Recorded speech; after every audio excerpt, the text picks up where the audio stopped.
Hi Libra, welcome and this is your reading. Be open-minded po, hindi po halos lahat makaresonate. Thank you nga po pala sa mga nag-subscribe at sa mga bumabalik. Maraming pong salamat. Give me the message for Libra. Ano yung mensahe sa'yo?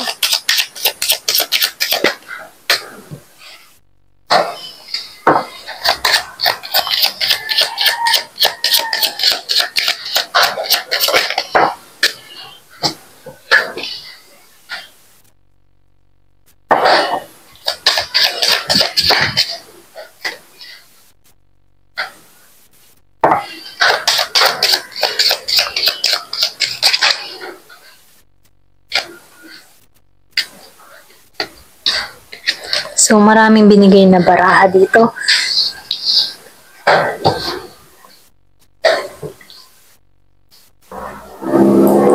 Nakikitaan ko dito na marami kang mga pinagdaanan sa buhay, okay? Dumating din sa point na lumayo ka, okay? Ito lang nakikita ko. Kumbaga, meron kang iniiwasan ditong tao na hindi makakabuti para sa'yo.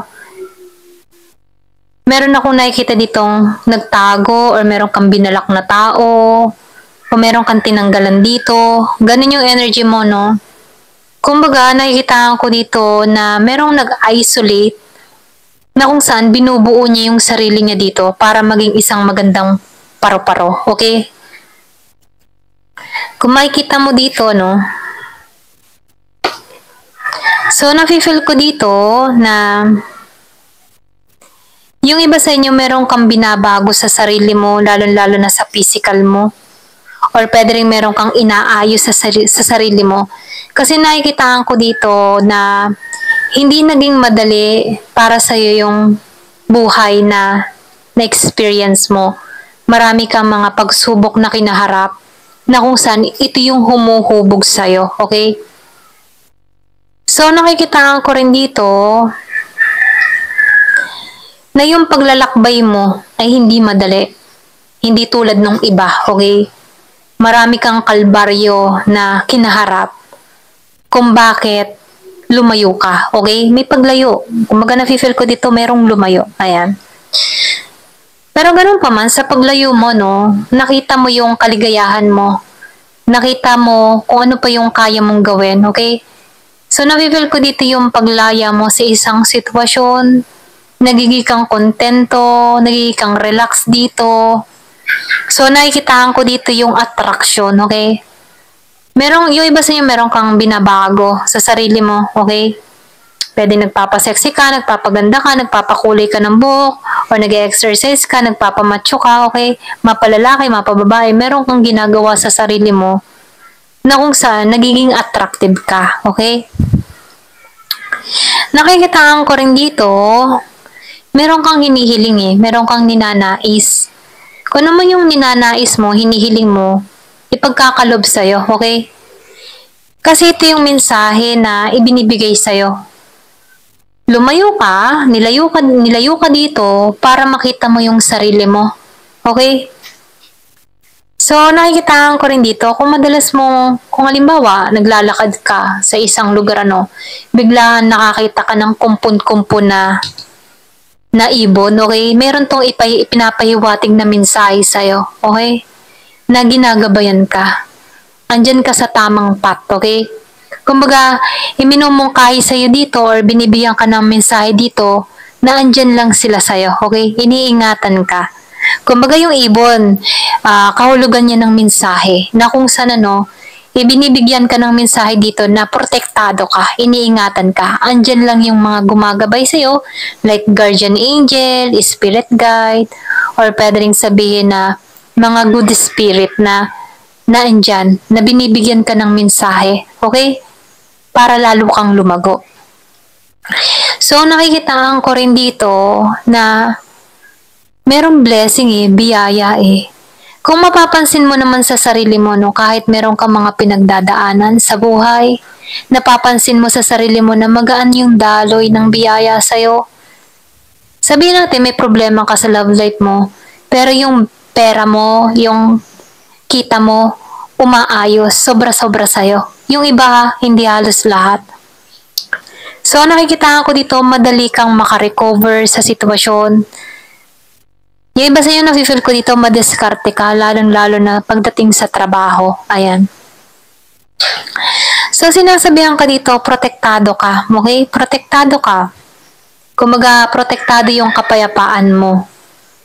Yung pag-alis mo dito or pag-isolate mo, dun mo natagpuan yung sarili mo. Okay?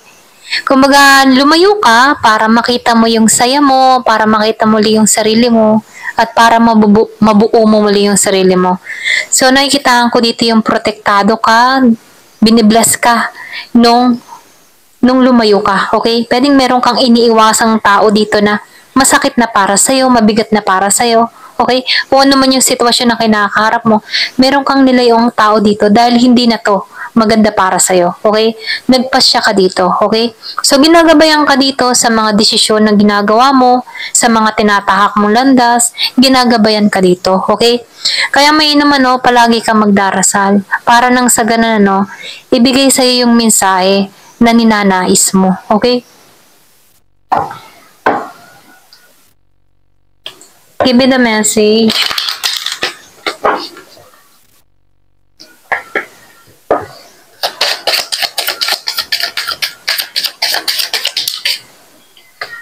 So, nakikitaan ko dito yung devotion mo. Pwede rin sabihin, faithful ka, once na ikaw ay nananalangin, andun yung devotion mo, no? Kumbaga, hindi ka paliya sa pagdadasal. Lagi ka nagdadasal. Ito lang nakikita ko.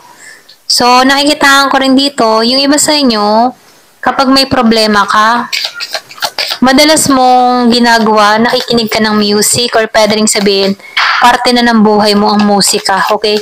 Diyan ka nakakahanap ng kapayapaan. Kung makikita mo dito sa song, meron na namang bird, okay? So, nakikitaan ko dito, ito yung way mo para maka-recover ka sa mga problema na tinatahak mo. Part ng musika. Ayan. So, meron ditong revert. So, meron ditong sinilang muli, okay? Kung makikita mo dito, protektado ka, okay? So, meron kang kalaban dito, merong enemy, okay? Na pilit kang sinisira or pilit kang winawasak or merong nag-i-intention sa'yo, ikaw lang naman din na makaka-discover nito, okay?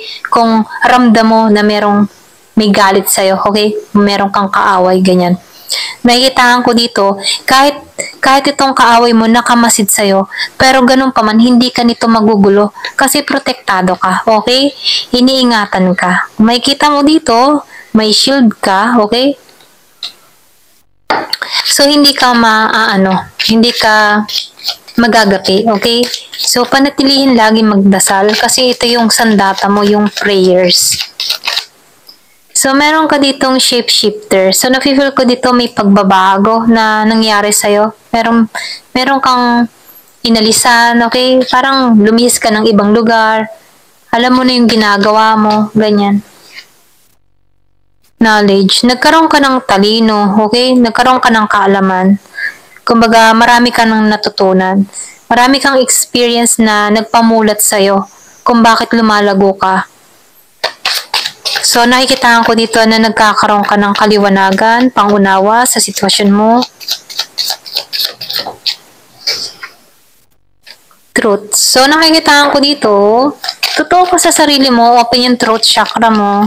Sinasabi mo talaga sa tao kapag ayaw mo, humihindi ka talaga. Kung ramdam mo, ikapapahamak mo. Okay? Sumasalungat ka. Ganyan. Sinasabi mo yung katotohanan mo. Ganon. Totoo kang tao. Okay? So, nakikitaan ko rin dito, matyaga ka eh. Alam mo yung ginagawa mo. Kapag meron kang mga tinatrabaho, meron kang sinasagawa, meron kang ginagawa, okay? Nakikitaan ko dito yung pagtsatsaga mo para makita yung magandang resulta na hinuhubog mo, okay? So, for example, meron kang mga, kunyari, no, naglilila ka or lala, kung alam niyo yun.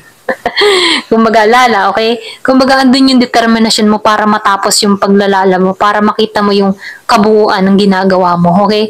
Andun yung tiyaga mo, okay? Kahit nakakatamad maglala, andun yung focus mo, okay? Kung ano man yung sinasagawa mo, kahit mahirap yung tinatrabaho mo, andun yung tiyaga mo, okay?